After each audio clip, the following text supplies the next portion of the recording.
అందరికి నమస్కారం. నేను శిరీష. ఈరోజు మనతో పాటు ఉన్నారు ప్రముఖ తంత్ర జ్యోతిష్యులు, జ్యోతిష్య రత్న, జ్యోతిష్య సామ్రాట్ చింతా రుక్మిందర్ రావు గారు. గురుగారితో మాట్లాడదాం. గురుగారు నమస్కారం. మాతృదేవోభవ, పితృదేవోభవ, ఆచార్య దేవోభవ. ఓం నమో మాందేశ్వరాయ నమః. గురుగారు చూస్తుండగా 2025 అయిపోయింది. సో 2026కి వచ్చేస్తున్నాం. సో ముఖ్యంగా ధనుసు రాశి వారికి ఎలా ఉండబోతుంది అంటారు? ఎలాంటి జాగ్రత్తలు తీసుకోవచ్చు అంటారు? ఈ 2026 సంవత్సరము ఆంగ్ల సంవత్సరము జనవరి నుంచి డిసెంబర్ వరకు ధనుసు రాశి వాళ్లకు ఎటువంటి ఫలితాలు ఉన్నాయి అని మనం మాట్లాడుకునే ముందు ఈ రాశి వారి యొక్క ప్రత్యేకతలు కొన్ని మాట్లాడుకున్న తర్వాత మనం ఫలితాల్లోకి వెళ్దాము. ఈ ధనస్సు అంటే కాలపురుషుడికి 9వ స్థానము. కాలపురుడు 9వ స్థానం అంటే మన కాలపురుషుడు అంటే ఇప్పుడు ఒక వ్యక్తి అనుకుంటే మనమే కాలపురుష స్వరూపం. కాలపురుషుడు అంటే ఆయనకి ఎట్లయితే మనకు అవయవాలు ఉంటాయో అలాగే ఆయనకు కూడా ఉంటాయి. కాలపురుష స్వభావం యొక్క ప్రభావంతోనే మనిషిగా పుడతాం. మనకు తొడలను సూచిస్తుంది. ఎవరికైనా సరే ఇప్పుడు వృశ్చిక రాశి మలమూత్ర విసర్జన స్థానంలో దాని తర్వాత వచ్చే నెక్స్ట్ పార్ట్ కిందకి తొడలే కదా. అంటే ఇక్కడ ఉన్నటువంటి సమస్యలు పటిష్టమైనటువంటి ఆ కాళ్ళకు సంబంధించిన తొడల భాగము వీక్గా ఉన్నవాళ్ళు లేదా బలిష్టంగా ఉన్నవాళ్ళు ఈ రాశిలోకి వస్తారు. అదేవిధంగా ఇది పితృరాశి 9వ రాశి, గురు రాశి, ఆలయము. ఇది ధర్మరాశి. ధర్మరాశి అంటే ఈ రాశి యొక్క సింబల్ ఎలా ఉంటుందంటే ఒక గుర్రము ఫ్రంట్లో మాత్రం సగం మనిషి ఫేస్ అంతా ఉంటుంది, 2 చేతులు బాణం ఎత్తుకుంటుంది. ఇది ఈ రాశి యొక్క సింబల్. ధనుసు రాశి యొక్క సింబల్ ఇది. గ్రీకులు కూడా ఈ రాశిని జూమ్ చేసి ఆకాశంలో చూసి ఇలాగే వాళ్ళు డిజైన్ చేశారు. మనకు ఇది ఉంది కదా, రోమన్ లెటర్స్ ఉన్నాయి కదా, వాళ్ళు కూడా స్కార్పియో, క్యాన్సర్, లియో, ఏరిస్, టారెస్ అనేసి మన రాశిలో వాళ్ళు కూడా కనిపెట్టారు. మనకు అదే వచ్చింది, వాళ్ళకు అదే వచ్చింది. మనం కనిపెట్టిన వాళ్ళ తెలియదు, వాళ్ళు కనిపెట్టిన మనకు తెలియదు. ఆకాశంలో ఈ యొక్క రాశి స్వరూపము మన మహర్షులు జూమ్ చేసి ప్రతి రాశికి ఒక సింబల్ అలా ఉంది. ఆకాశంలో ఉన్నాయి ఇవి, ఊరికే పెట్టలేదు. తులారాశిని జూమ్ చేసి చూస్తే త్రాసు ఆకారం నక్షత్రాల సమూహంతో అలా ఉంది, ఆకాశంలో తిరుగుతుంది. అది ప్రతి రాశిలా ఉంది. మేషరాశి తలలాగా తిరుగుతూ ఉంది. ఆ వైబ్రేషన్స్ వచ్చేటువంటి కాంతి కిరణాల ద్వారా జన్మ తీసుకుని ఆ రాశిలో పుడతారు. ఇక్కడ ఇది ఆత్మహత్యలోకి వెళ్తుంది, చాలా పెద్ద సబ్జెక్ట్ ఇది. కాబట్టి ఇది ధనస్సు అంటే ఏమి? టార్గెట్. ధనస్సు అంటే ఏమి? సమాజాన్ని కాపాడే ఒక ఆయుధం. అందుకే అర్జునుడు, రాముడు, కర్ణుడు, భీష్ముడు మహావీరులతో ధనస్సు ఎత్తుకున్నారు. ఎత్తుకునంటే వాళ్ళు అన్యాయాన్ని నశింపజేసేదానికి ఎత్తుకున్నారని అర్థం. ఒకరిపైన అంటే కర్ణుడు, దానకర్ణుడు, ఆయనకి యుద్ధ ధర్మం ప్రకారం ఎవరిపైకి ఒకరు యుద్ధం న్యాయం ప్రకారం వెళ్ళాలి. కాబట్టి అంటే మహావీరుడు ఎత్తుకున్నటువంటిది, లోకోద్ధరణకి ఎత్తుకున్నటువంటిది ఒక టార్గెట్. ఇప్పుడు కరెక్ట్గా దాన్ని కొట్టాలంటే కరెక్ట్ వేసేది, దేనోని కొట్టాలని ఎత్తుకునేది. అంటే సమాజాన్ని కాపాడేది అంటే దైవరాశి. అందుకే ఆలయము అని చెప్పాం. గురువు అంటే బోధించేవాడిని అర్థం. ఆ వీరుడికి ఒక గురువు ద్వారానే ఆయుధం చేతికొచ్చుంటుంది.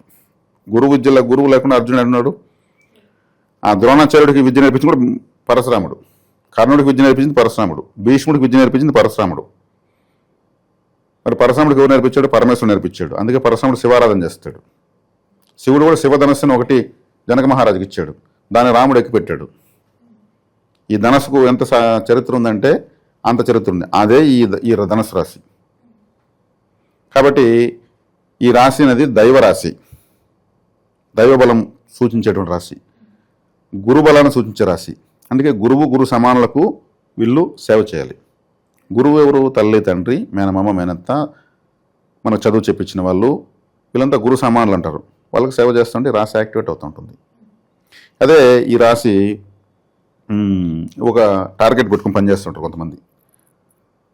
నేను పలానా సాధించే వరకు నేను గుండు కొట్టను, లేదు పలానా తినను, అప్పటి వరకు పలాందరిని వదిలేస్తున్నాను అని భీష్మించుకుని శపథాలు చేసి అది సాధించే వరకు ఆ శపథాన్ని మళ్ళీ వాళ్ళు చేస్తుంటారు.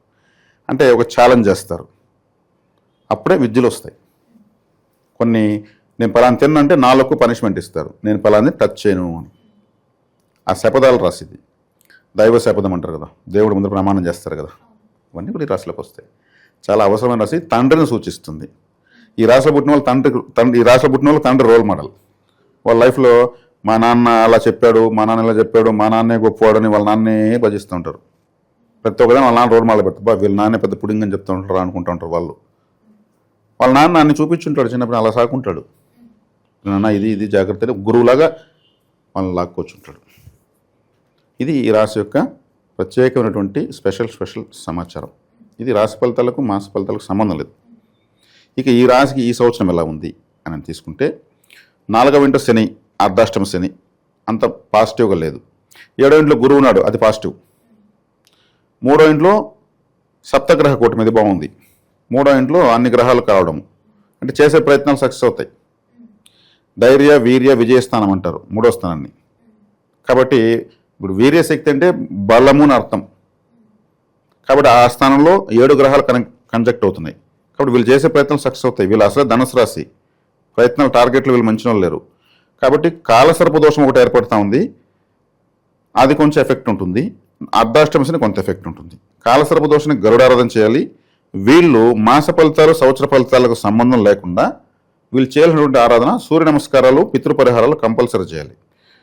ఈ రాశి వాళ్ళు కానీ ఈ లగ్నం వాళ్ళు కానీ వివాహం చేసుకున్న తర్వాత మొదటి సంతానం వ్యతిరేకమైపోతుంది వీళ్ళకి, లేదా అబార్షన్ అయిపోతుంది. ఇది కంపల్సరీ. కులదేవత బలం తక్కువ ఉంటుంది. అంటే 5వ స్థానం మేషమైంది. మేషం అంటే అగ్నితత్వ రాశి, అదే 5వ స్థానము సంతాన స్థానం ఉంది, అందుకు అబార్షన్ అయిపోతుంది చెప్పింది. లేదంటే ఒకవేళ పుడితే కూడా వీళ్ళకి వ్యతిరేకం. నాకు ఇప్పుడు ఒక పురుషులైతే మా నాన్న నాకు నచ్చదు, మా అమ్మ నచ్చుతుంది అంటారు. లేదు ఒక స్త్రీ ధనుసు రాశిలో పుడితే మా అమ్మ అంటే నాకు ఇష్టం, మా నాన్న అంటే ఇష్టం అంటారు. అట్లా ఆపోజిట్ అవుతుంది. అది కుటుంబాల్లో చెప్పుకుంటూ ఉంటారు. కాబట్టి ఈ రాశి వాళ్ళకు కాలసర్ప దోషాన్ని గరుడారాధన చేయాలి. అర్ధాష్టమ శనికి శివాలయానికి ఎక్కువ వెళ్ళి రావాలి. ఇతరులతో మీతంతా బాగానే ఉన్నాయి, వీళ్ళు అధిగమిస్తారు, టైం బాగానే ఉంది. ఈ రాశిలో పుట్టిన వాళ్లకు ఇప్పుడు ఈ సంవత్సరం వివాహ బలం బాగానే ఉంది, సంతాన బలం బాగానే ఉంది. గురువులు డైరెక్ట్గా లగ్నం రాశిని చూస్తాడు కాబట్టి వీళ్ళు అనుకున్న టార్గెట్లు అందుకుంటారు. అందుకంటే రాశి అధిపతి రాశిని చూస్తాడు కాబట్టి. 3వ స్థానంలో ధైర్య వీర్య విజయస్థానంలో 7 గ్రహాలు కలవడం వీళ్ళకు చేసే ప్రయత్నాలు మల్టిపుల్ టైమ్స్. ఇప్పుడు ఒక ఉద్యోగం ప్రయత్నిస్తే 2-3 ఉద్యోగాల అవకాశాలు వస్తాయి, ఒకదాని మించి ఒకటి వస్తాయి. ఏ సెలెక్ట్ చేసుకుని కన్ఫ్యూజన్ అయ్యే పరిస్థితి వస్తుంది. వ్యక్తిగత జాతకంలో ఏదన్నా లోటుపాట్లు ఉన్నప్పుడు అది మనం చెప్పలేం. ఈ సంవత్సరం వస్తున్నటువంటి గ్రహస్థితిని మనం బేరేజ్ వేసి చెప్పాలంటే అవకాశాలు అయితే వీళ్ళకి బాగానే ఉన్నాయి. 4 గంటల శని ఉన్నాడు కాబట్టి ఏదో ఒకటి ఆటంకం కొడతా ఉంటాడు, దాన్ని అధిగమించుకుంటూ వెళ్ళాలి. మనం పోతా ఉంటే స్పీడ్ బ్రేకర్ వస్తుంది, టర్నింగ్ వస్తుంది, గొంతు వస్తుంది, ఆపోజిట్ వెహికల్ వస్తుంది. ఇలా శనేశ్వరుడు ఏదో ఒక ఆటంకాన్ని ఇస్తూ ఉంటాడు, దాని గురించి చూసుకొని పోవాల్సి వస్తుంది. దైవబలం ఉంది కాబట్టి మేము ముందుకెళ్ళచ్చు. ముఖ్యంగా గురుగారు మరి విద్యార్థులకు ఎలా ఉండబోతుందంటే? విద్యార్థులకు రిజల్ట్ బాగా 4వ ఇంట్లో శని ఉన్నాడు. శని ఉన్నా కానీ లగ్నాన్ని లేదా రాశిని గురువు చూడడం వల్ల వీళ్ళు మంచి మైలేజ్ తెచ్చుకుంటారు. ఇబ్బంది దానిపైన వరీ కావడం అవసరం లేదు. ఈ రాజకీయ రంగంలో వారికి, సినీ రంగం వారికి, కళాకారులకు ఎలా ఉండబోతుంది అంటారు మరి? సినీ రాజకీయ కళారంగాల వరకు బాగానే ఉంటుంది. ఎందుకంటే 3వ ఇంట్లో ఏదైతే ప్రయత్నము అచీవ్మెంట్స్ కొట్టేటువంటి ప్లేస్ అని చెప్పానో అక్కడ గ్రహాలు ఎక్కువ కలవడం వల్ల ఆ సప్తగ్రహ కూటమి మంచిదే. కాలసర్ప దోషాన్ని కంపల్సరీ గరుడారాధన చేసుకోవాలి. గరుడ మాల మహామంత్రము, గరుడ గాయత్రి మంత్రము, గరుడ పంచాక్షరి మంత్రం లాంటివి చదువుకోవడం మంచిది.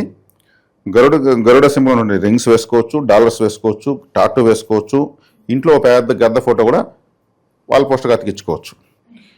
పున్నమి గరుడ సేవ అని తిరుమలలో ప్రతి పౌర్ణమికి గరుత్మంతుడి విగ్రహమైన వెంకటేశ్వర స్వామిని ఊరేగింపు చేస్తారు. ఆ పున్నమి గరుడ సేవలో పాల్గొని రావచ్చు. బ్రహ్మోత్సవాలు వస్తే గరుడ సేవ కంపల్సరీ అటెండ్ కావాలి. ఎక్కడన్నా గద్ద కనిపిస్తే ఓం పక్షివాహనాయ నమః అని కానీ, ఓం వినతపుత్రాయ నమః అని కానీ, ఏదో ఒకటి పక్షి రాజాయ నమః అని కానీ, విష్ణు వాహనవే నమః అని ఏదో ఒకటి ఈ వేలుతో ఇలా నమస్కరించాలి గరుత్మంతునికి. ఇది ఎవరైనా చూస్తే ఏడేదో పిచ్చి అనుకుంటారు, అలా అనాల్సిన అవసరం లేదు, మనసులో తెలుసుకోండి. యాక్చువల్గా గరుత్మంతుని నమస్కరించాలి ఈ వేలుతో ఇలా అనుకుంటారు. ఇది నాకు కొంతమంది పెద్దలు చెప్పించారు, నాకు చాలా కూడా ముచ్చటేసింది. నేను కూడా అలా అనుకునేవాడిని, అనుకుంటాను కూడా. కాబట్టి ఇలా వీళ్ళు చేసుకోవచ్చు. ముఖ్యంగా గురుగారు మరి రైతులకు ఎలా ఉండబోతుంది అంటారు? ఆ వ్యవసాయ రంగంలో వల్ల కొంచెం ఛాలెంజింగ్గా ఉంది. ఎందుకంటే వ్యవసాయ కారకుడు శనేశ్వరుడే. శనేశ్వరుడు 4 గంటల అర్ధాష్టమ శనిగా ఉన్నాడు. వీళ్ళు ఎక్స్పెరిమెంట్ చేయకుండా ఉండడం బెటరు. వీళ్ళకు సీజన్ ఏంటో చూసుకొని ఐడియల్గా పంటలు సెలెక్ట్ చేసుకొని వెళ్ళడం మంచిది. దాంట్లో ఏమరపాటుగా మనం ఏం వేసినా జరుగుతుంది, ఏ పంట అయినా వస్తుంది, ఏ పంట అయినా వచ్చి ఏ రేట్ అయినా వచ్చేస్తుంది అనుకుని పోవడం కరెక్ట్ కాదు. ఎందుకంటే ఆయన సముద్రంలో ఉన్నాడు, ఎక్కువగా తుఫాను లేపేస్తున్నాడు. ఆ సీజన్ తప్పి కూడా వర్షాలు కురుస్తున్నాయి. ఇది ఈ టైంలో ఎందుకు వర్షము అనే బద్ధంగా వస్తూ ఉంది. సో ఆయన పోయి జలరాశులు ఉన్నందువల్ల, వ్యవసాయకారులు కూడా జలరాశులు ఉన్నందువల్ల ఏమవుతుంది, విపరీతమైన వర్షాలు పడతాయి. అదే జరుగుతుంది ఇప్పుడు. ముఖ్యంగా గురుగారు ఈ రాశి వారికి ఏ వ్యాపారం బాగుంటుందంటారు? ఇది దుస్వభావ రాశి. దుస్వభావ రాశి అంటే వీళ్ళు అన్ని రకాల ఆలోచనలు వీళ్ళకి వచ్చేస్తుంటాయి. స్థిరత్వం ఉండదు. సంబంధం ఉండేవి, సంబంధం లేనివి అన్ని సమస్యలు వస్తూ ఉంటాయి వీళ్ళకు. అన్నదానికి ఆనదానికి ఆడు ఊరికి నిలుచుకున్నదానికి వీళ్ళు బాధ్యతలు అవుతుంటారు. నువ్వు ఉన్నావు అక్కడ కాబట్టి నేను అడుగుతున్నాము, సరే ఇస్తారులేవయ్యా అని అనిన దానికి వాడు ఇవ్వలేదు, నువ్వు ఇప్పుడు ఇవ్వు, నువ్వు అన్నా కాబట్టి నేను వదిలేసిన ఆ రోజు, ఇప్పుడు నువ్వు కట్టు అంటే సంబంధం లేనివి వస్తూ ఉంటాయి. కాబట్టి ఎవరికి పూచీలు ఉండకూడదు.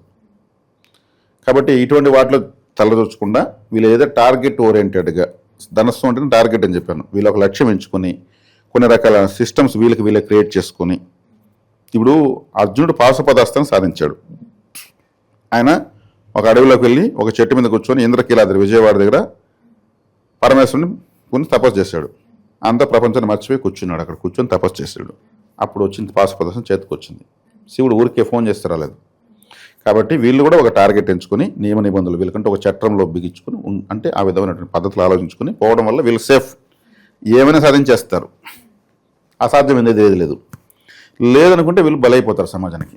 నేను చెప్పాను కదా, ఆడవుడికి మాట అలా సపోర్ట్ చేయడం వల్ల ఆడు తప్పించుకుంటాడు, ఈయన తలుపునేస్తాడు. వీళ్ళకే ఎక్కువ వస్తాయి.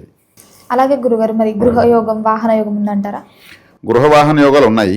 కొత్తగా వాహనం కొనాలనుకున్న వాళ్ళు నలుపు రంగు కొనకపోవడం మంచిది.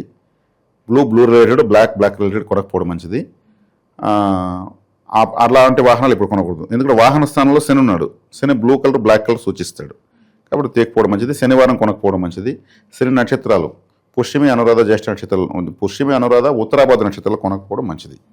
మిగిలిన సందర్భాలు తీసుకోవచ్చు. ఇంకా ముఖ్యంగా ఏ దైవాన్ని పూజించమంటారు, ఎలాంటి పరిహారాలు చేసుకోవచ్చు అంటారు? సూర్య నమస్కారాలు. ఈ రాశి పితృరాశి కాబట్టి పితృకారుడిన సూర్య నమస్కారాలు, కులదేవత ఆరాధన, గరుడ ఆరాధన, గురు దక్షిణామూర్తి ఆరాధన, గురు సమానులకు మనము వీళ్ళు గురు సమానులైన వాళ్ళు ఎవరైనా ఉంటారు కదా, చూపు తగ్గుంటుంది, వినికిడి తగ్గుంటుంది, అటువంటి వాళ్ళు ఉంటే వీళ్ళు అదృష్టం పండింది. వీళ్ళు పోయేసి చక్కగా వాళ్ళకు ఒక స్వీట్ నోట్లో పెట్టి పరిచయం చేసుకుని సో ఇయర్ నేను మీ స్టూడెంట్ అని చెప్పి మెత్తగా చెప్పులు కాళ్ళకు వేసి ఆశీర్వదించమని అడిగితే చాలు. వాళ్ళ ఆనందానికి అవధులు ఉండవు. వాళ్ళ పిల్లలు కూడా వాళ్ళు అంత బాగా చూస్తుంటారు. ఏదైనా ఒకప్పుడు టీచర్ ఏదో చేసుకుంటున్నా పెద్ద సోనా మూల కూర్చొని అంటుంటారు. ఒక విద్యార్థిగా వెళ్ళి నేను గొప్పవాడిని నేను, చెప్పులంటే శనేశ్వరుడు, 4వ ఇంటి అర్ధాష్టమ శని, ఆయన పాదాలకు చెప్పులు వేసి ఒక తియ్యటి పదార్థం నోట్లో పెట్టి పరిచయం చేసుకుని ఒక ఫోటో తీసుకుని సెల్ఫీ తీసుకుని వస్తే ఒక చక్కటి ఒక శాలవని కప్పితే అది నిజమైనటువంటి గురుసేవ. ఇలా ఎంతమంది అంతమంది ఎత్తుక్కొని వెళ్ళచ్చు. గురుగారు ఓవరాల్గా ధనుసు రాశి వారికి 2026 ఎలా ఉండబోతుంది, ఎలాంటి జాగ్రత్తలు తీసుకోవాలి, ఏ దైవాన్ని పూజించాలో తెలియజేసినందుకు ధన్యవాదాలు. ధన్యవాదాలు.